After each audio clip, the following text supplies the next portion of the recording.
today's episode of the Ungrowth Show, we're going to talk about how Kodak, once a titan in the film industry, went from industry leader to novelty t-shirt. Be sure to check it out.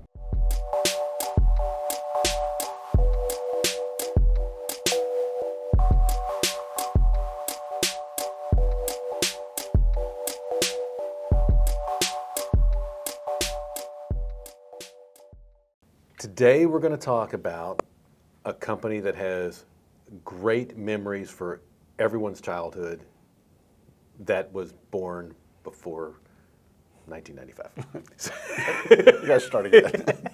No, I'm rolling with that. That was a great setup. So, do you remember as a kid some of the joys that we had for actually having a physical camera and lining your family up in front of the new station wagon? And you had one shot. Everyone's got that pick. Because you had 10 shots on that roll of film, and you got it right the first time, or you didn't get it. Yeah. Or you wanted to know, actually. That because you had to take the film in, and kids they don't instant everything right now. But back in the day, you get your roll of film, you put it in, you take it, and then you have to take it into like Walgreens. That's what we did, or that little photo like booth out in the middle of the mall parking lot. Remember? Right. Yeah. You had to go drop film off. And then you didn't know. It took forever, it seemed, like a week or two. It was like getting like DNA results or something, trying to get your film back. And then you didn't know until you opened up and you're flipping through your Kodak pictures, and none of them were good. Your finger was over you couldn't tell.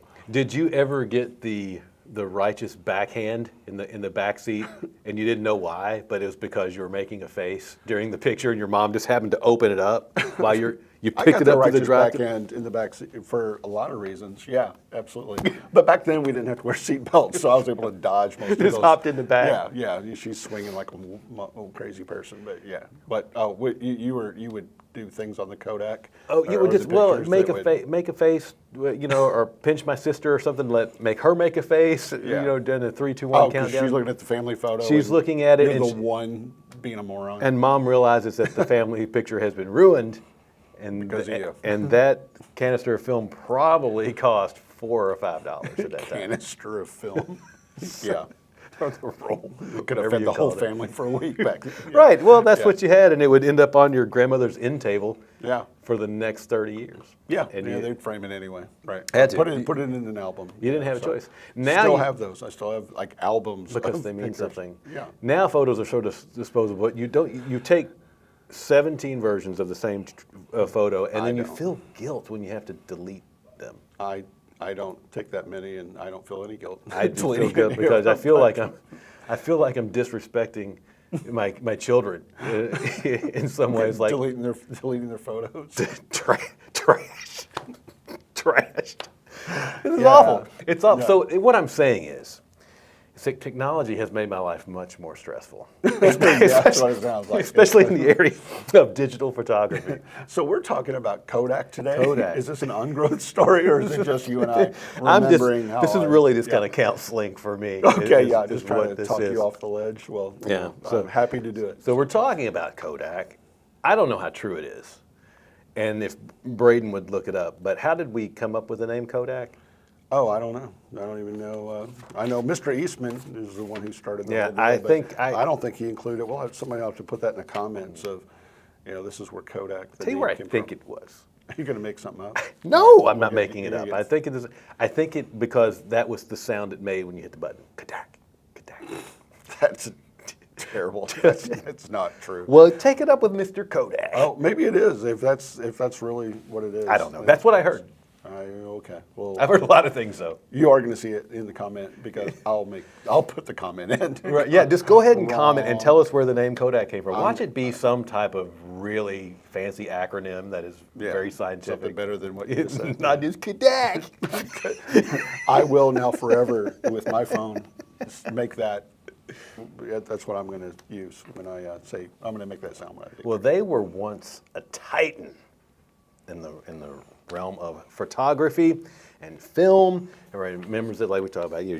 Film. Film was a thing. Yeah. Film was a thing that made of chemicals that somehow through magic and elves. Yeah. Somehow, I don't know how it works. Yeah. I never understood how it works. Yeah. I knew in every TV show, like a private investigator show, like Quincy, Yeah. or whatever. Was Yeah, like, yeah. Everybody always had to go into a red room of some point. Yeah, and you could see the murder weapon in the back. Oh, Kodak was huge, man. Yeah, Kodak did a lot of good stuff back in the I don't know how with true film. any of the red light stuff was. We might not have just been able to see it on TV. It was a complete black room. I just assumed that photos were done in the red room. I don't know. But in any case, they became synonymous with photography. They pioneered consumer-friendly film cameras. But at one time, we've all seen Tombstone. You know, you had the big thing the with flash the flash and yeah. the gunpowder. Yep. And now, this is true. I do know this one. Do you know why all of the pictures of your great-grandparents, they all look like they have no expression? They're completely devoid of smiles. Do you know why that is? No, I don't.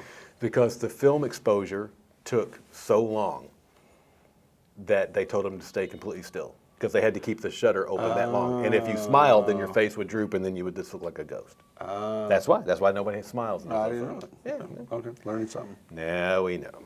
So, all right, so during the late 20th and 21st centuries, photography underwent a seismic shift from analog to digital technology. So we go through these types of things from time to time. There's a disruptive technology, and now all of a sudden, what are we doing? How are we adapting? Are we... Now we're getting to the meat of the Ungrowth here. Okay. Right, yeah. Got This is a very small, but can we get back and talk about how the sound is? Kodak. Yes, we will. So companies that were able to innovate and adapt to digital transformation thrived, while those that resisted change faced significant challenges. So that is the setup. Any questions about Kodak before I change the slide? No, but when you do change the slide, make the sound. Yeah, Kodak. Wait, now is it Kodak? Yes, thank you. Okay, so it's a classic tale of innovation they're gone struggling. wrong. Yeah, innovation. So 1975, Kodak engineer Steve Sasson, not to be confused with the famous purse designer of Steve Sassoon. Okay. You did a little day drinking before we started this. Yeah. Everybody, Sassoon, that was a brand. Yeah, I know. You get it, fashion yeah, I bug. do. I understand. All right, anyway. So he invented the first digital camera. This is back in 1975. Mm-hmm. Okay. Yep. So in 1975, he invents the first digital camera, and it was groundbreaking. So Kodak, do they adopt it? Do they invent it? No. No, they didn't have it in 1975, right? So Kodak management, fearing the cannibalization of their profitable film business, chose to suppress this new technology. Mm-hmm. They suppressed it. So why? So there's an innovative technology. You're a market leader. Yeah. And there's something disruptive coming out. I can choose to adopt it. Mm-hmm. I'm usually the innovator. I could be, or I can choose to shelve it for a while. So. Yeah. So yeah, Kodak. I mean, they're a pioneer in this whole industry, right? And so they're the film that they made. They just were so profitable with that. They were incredibly good at that. They were the global leader. And then here comes digital technology, where Kodak is really criticized in this moment for spending way more time, attention, money, resources, fighting for their legacy technology, if you will, versus rolling with the times and maybe getting into this new thing called digital photography, which in many ways they thought was going to be a fad. Mm-hmm. Yeah, it's going to be a passing thing. Nobody would want to. Why would they want that when when you have what we have? You've got our film. Why would you want that on a little SD card or something? They just didn't believe in it. So we fast forward to the 90s. So that was in 75. They've got the digital camera locked up. We come to the 90s, and now things are starting to digitize, right? We start to hear all this kind of stuff. So competitors, Sony, Canon, they start to get involved in the frame. Remember, what was it, Andre Agassi? Canon. Yeah. So in any case, these things start to take hold, but Kodak is still kind of digging in on the film line, and you really can't blame them too much. I mean, digital products were vastly inferior to the product to the end result that Kodak had at that time. Yeah. So there is always an issue. I think when we're innovating, is what we're innovating to, is it better than what we have? And I guess for that period of time, that's transition, you have to be able to see past where it is now to where it is going. Yeah, I think that's the whole thing about innovation so companies, you fast forward even today, that you may be the market leader or at least one of them in anything, and you have a long history of developing quality things like Kodak did with their film, and that's why they just were never going to buy into the fact that people would rather have a less quality, less solution than why would anyone want that? Well, it's easier for today because you're carrying this technology in your pocket on your phone. They can do much more than what even these things could do, but they just didn't want to believe it. They just thought that the world has gone crazy to be able to choose another technology and have digital photos because they were just so inferior to this quality craftsmanship that they've been honing for like, tons of years, right? So. Digital photos back at that point, they looked kind of like a thumbprint. Yeah, they weren't good. No, Yeah. it was tough. So, but if we look at today, kind of similar technology, we know everything we hear about now is AI driven, and I think everybody knows that it's here, and it is coming into a lot of industries if it hasn't impacted you already, but they really don't know how it would be incorporated in my business. Yeah. How is it going to make my delivery any better? And if I can't figure it out, certainly my competitors aren't figuring it out.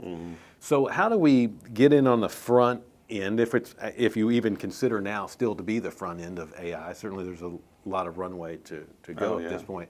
So how do we start looking back? And that's just a technology that I gravitate toward right now because it's relevant. Yeah, it's relevant, and it's changing, and it's disruptive, and it's going to disrupt a lot of the current market leaders in their particular industry. Maybe we start there.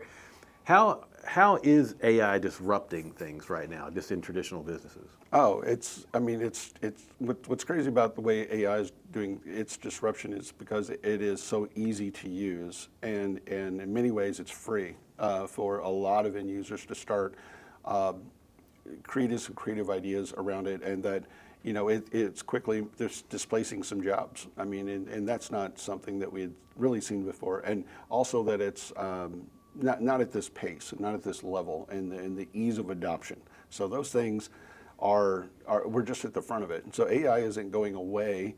It's going to get better more quickly than you think, and it's going to be more hidden. It's going to be behind the scenes, and it's going to be able to do things that you didn't know that was AI back there doing that.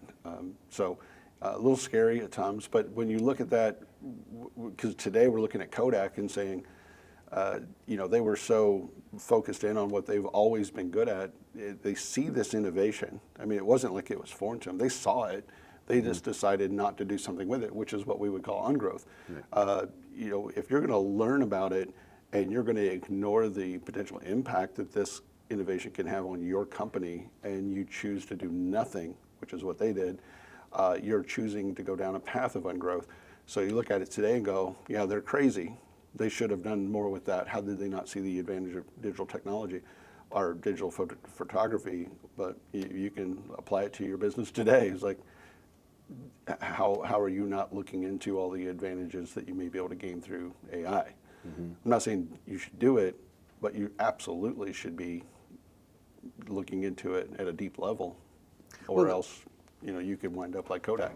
Yeah, well, I mean, there are several ways. If we look at it, like, I don't have to. I mean, there are tools for me. Like, I could create something from scratch using, all the multiple, infrastructure services like an Azure, an AWS, something like that. There are tools there that help me code things from scratch, and I'm sure we'll talk about Copilot here in a second. But there are already AI-driven tools that somebody else wrote. Yeah. That are just there for me to use. Hundreds of them. And they're there for unique purposes, and they do a unique task. So it's not like you have to do something from scratch just to start thinking and getting AI adopted into your organization. Yeah, and no, I mean, you can, and AI is really something that's been, like I said, easy to adopt. But you can look throughout since this time when digital really started hitting the stage, people becoming more, not just with photography, but with digital files. You would have gone into an office building and you would have seen printed paper in huge file cabinets and warehouses full of documentation. Well, now we can digitize. There was this whole effort that medical records had to get digitized, and the government mandated that. So looking at like any kind of digital sort of evolution in any of these industries, I mean, this wave was coming. And then you look at like when the dot-coms started coming. Now we're on something called the internet. I mean, there are a lot of companies that turned a blind eye toward what that could mean. And then you fast forward to like Internet of Things, machine learning. And these are all these different things that kind of relate to what Kodak was doing. They saw innovation in the industry. They chose to do nothing about it. They dug in, wanted to protect what they believed was the most valuable thing rather than have any sort of innovation. And other companies have done that since then. And with AI, here we are again at another evolution, and there are companies turning a blind eye to it. They're not even looking into it. Yeah, so they made several attempts to pivot when it became apparent that when it was too late, their core business was starting to be impacted. Yeah. And they said, oh, we have that sitting on the shelf over there from Steve. Did that in 1975. Right. So they attempted to pivot, but again, half-hearted and too late. We've talked about ego before on the show. It's like they realized that they needed to do something, but their egos, I'm going to say that maybe that sounds insulting. I'll say that maybe somewhat of a component could have been ego. Pride, and honestly, in many ways at the time, maybe they weren't wrong. I mean, what they had was quality. The products that they've developed and they've been using for a lot of years, I mean, you could just look at those comparatively and say, we're better. And they were right. And what they failed to see maybe was where the market was shifting and what people wanted, what they would pay for. And that's really what we talk about quite a bit is look, it's not that they have a great product. There's a lot of great products that you never make it. And it's because mostly you've made something that's pretty spectacular that the market doesn't want. So, yeah, I think they just couldn't believe that somebody would want to buy digital photography.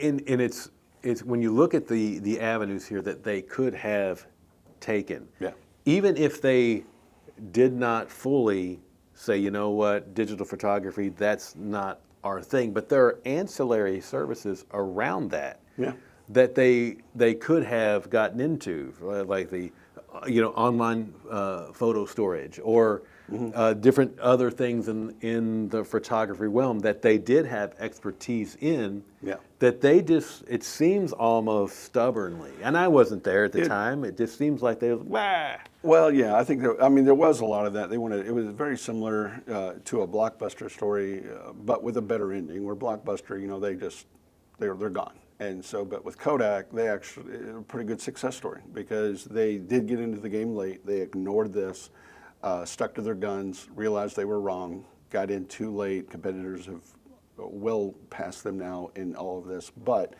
Kodak's still around, and they got into like the printing, which was they're good at film, right? So if you're going to go out and take a ton of digital pictures, which people were doing, and that technology was advancing so quickly, they thought, well, maybe someone would want to print some of those still and put them in a frame on a wall, and so they're really good at that. So yeah, they exist still with some of their cameras, but they own thousands of patents that they continually try to look for new ways to work with what they have available. But they're a shell of what they were. But they did the bankruptcy thing. They were able to turn it around, and they're still a very viable, profitable business today.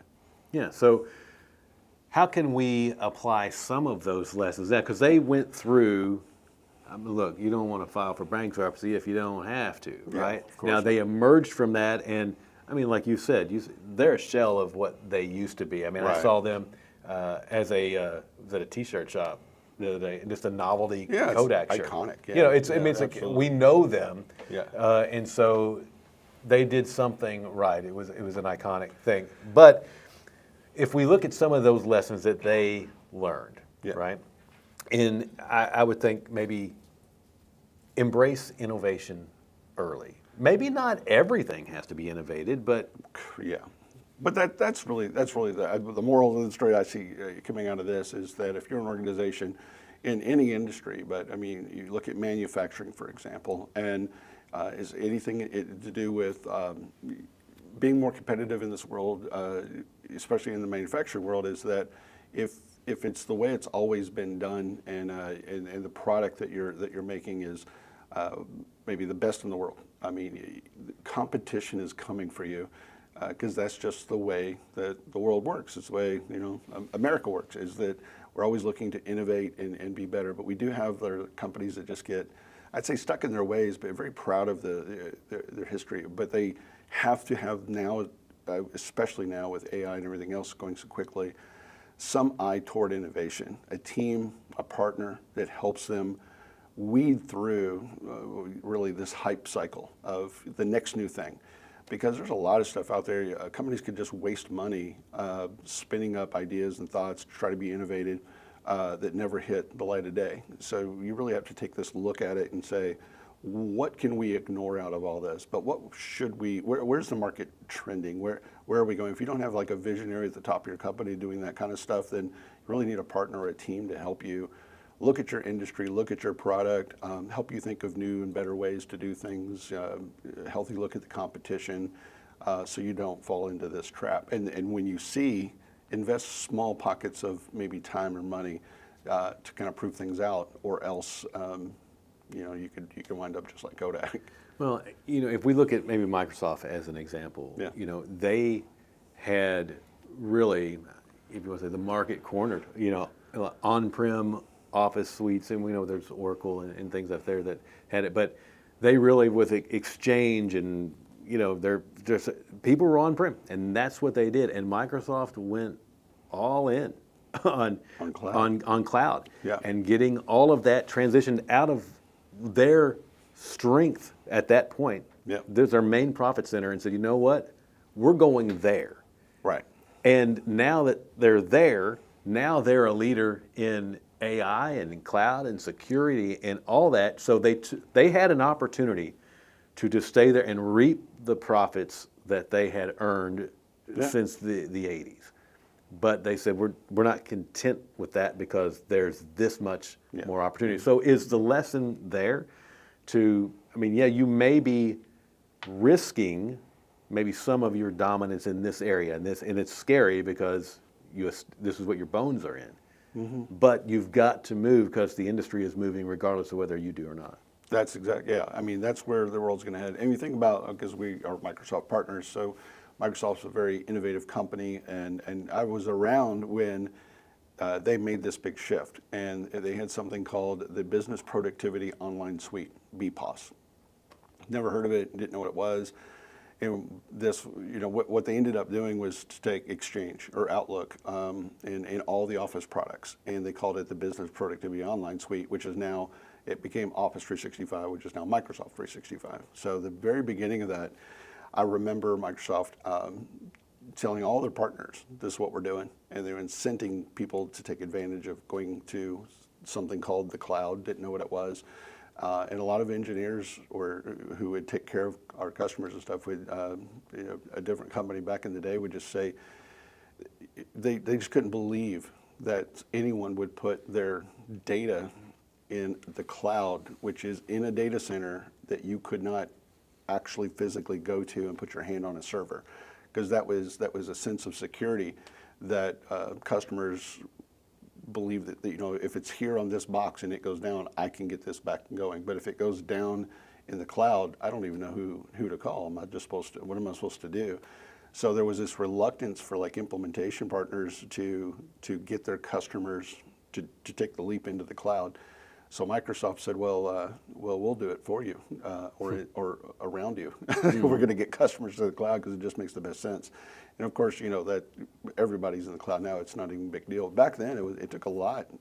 So there were a lot of partners in the ecosystem that ended up going out of business because they did not believe in the cloud. They stuck to their guns, and they were going to be on-prem, building data centers and taking care of servers.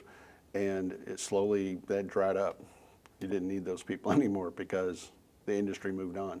And so it wasn't just like a Microsoft, but there are so many other companies that are connected to this innovation that if you don't change, you may not be around much longer. How do you dedicate time to innovation? Everybody's in the weeds every day, right? They're doing their job. Yeah. So innovation has to be a conscious effort, right? It's just not going to happen. Yeah. Yeah, you have to, you got to pay attention to stuff, and you have to know, especially within your industry, you should have someone, usually a leader or a leadership team, that's looking at the next new thing constantly. Sales teams a lot of times can be on the front end of that because they're hearing directly from the customers of what is out there, and also they're competing against others in the industry, and their competitors are maybe doing new innovative things. You just need to have some sort of way to get that information to the right people. We do this sort of as a service, if you will, innovation as a service in some respects, because it's too much for one person or a team a lot of times that's all they do. Some companies have that. They just have full innovation teams. But on a smaller scale, you can have like a partner who's looking out for you. They understand your business, they understand the technology stack you have, and they see what's coming. So we help customers a lot, say with AI, to determine that these are the things that you really shouldn't be paying attention to. They're costly, they bring you no benefit, but there's a couple of things out here that you could actually become the market leader in, and here's how it would integrate, and here's how you would, so you either need to just time box and get somebody doing it. You could create like a ad hoc sort of innovation team and letting them do that, or you get a partner to help you out with it. So intentionality with your innovation. Yeah. That's I would say a key takeaway. One of those is don't be afraid of changing business models. Again, back pre-cloud days, you paid for that license and you owned it. Yeah. And there was some resistance when people said, well, you know what, we're not going to do that anymore. You're not going to own it. It's going to be as a service now. You're going to pay a subscription for that. And there was some resistance at that, but now it just is the way it is. Right. And people don't think, and for the most part, the quality of the products and services that we receive for that subscription are a lot of times better than what we were getting with just the locked-in license. Yeah, yeah. Because when you get into the cloud and you have those models, now you have products that are always being updated, and it's another way that we look at the release waves Microsoft comes out with Power Platform, D365. Not every enhancement in these release waves, which are new features that are going to, that they release slowly, but then they're made available for you to now just plug right into your product. We help our customers kind of look through those too to say you don't need all these, but there are a couple in here that you might want to pay attention to. But it's with these changes, evolution of business and innovation that, like with Kodak, for instance, could have done something. What they did was they mostly ignored it and doubled down on what their core was, and they stayed there and fought way too long to protect something that most people would, even in that day, would say, you got to at least take a look at this, and they just didn't until it was too late.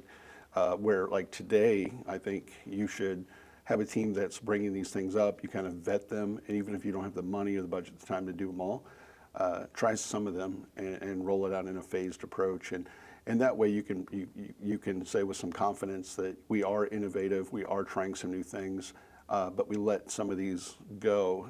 But you had good reasons why. It's not catching you off guard. You're being very proactive about it at that point. So intentional innovation, one. Not being afraid of changing business models the way that you've always made money. Yeah, everybody's afraid of change, I know. But we would say get used to being uncomfortable. The rate of change is coming at everyone faster now than it ever has in the history ever. But the way you've traditionally made money is probably not going to be the way you make money maybe 10 years from now, Right. so, and that's okay. The business models change. Don't be overly resistant to that. And one of the things I think is you nailed it when we were talking about Kodak early on being a success story. Their brand legacy lives on. Oh, yeah. They had such brand trust and reputation that it would have been hard for them to fail had they attempted to go out with innovation, just because the trust that they had garnered up to that point. Yep. So don't be afraid to leverage your reputation and your legacy as you're going out and innovating. You've earned it. The reason you have earned it is to get you right in this point right now. Yep. Yeah. I did nail it. You're right.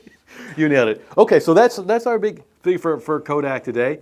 We took a long way around the horn to get there, but innovation, key.